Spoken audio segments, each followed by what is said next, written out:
तेच म्हणतो ना 350 ते 370 पर्यंत एक्झिट पोलचं ऑन अन ॲव्हरेज पकडलं. बरोबर. आणि आतापर्यंत लक्षात आले जी पार्टी लिडिंग आहे एक्झिट पोलमध्ये जेवढं दाखवतं त्यापेक्षा जास्तच येत आहे.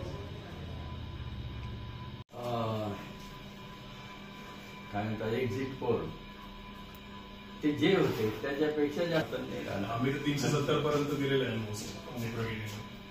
म्हणजे 400 पार होऊ पण शकतं. 100%. आणि नेटवर्क मीटिंगचा जो सर्वे होता की 85 सगळेच एक्झिट पोल एकदम ह्याच्यात आलेले आहे महायुतीच्या बाबतीत आणि एनडीएच्या बाबतीमध्ये सर्वच जवळपास. मला वाटतं ह्याच्याही पलीकडचे निकाल असतील कदाचित काही ठिकाणी 19-20. बाबासाहेब काय सांगाल, एक्झिट पोल समोर आलेला आहे आणि आपण आघाडीवर अशा पद्धतीचे एक्झिट पोल आहे.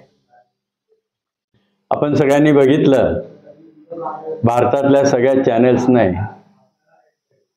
एक्झिट पोलमध्ये मॅन्डेट जो लोकांचा आला आहे समोर की मोदी साहेबांची हॅट्रिक होते.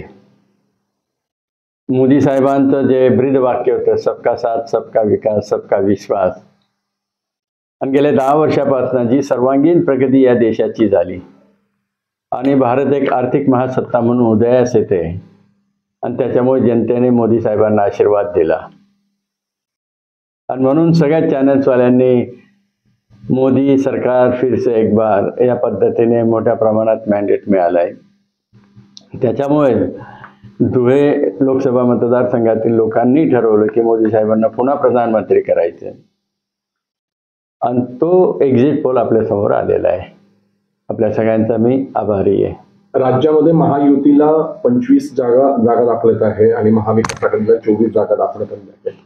फक्त एकच चॅनल दाखवतोय, बाकीचे उरलेले महायुतीला सगळ्यात जास्त दाखवत आहेत.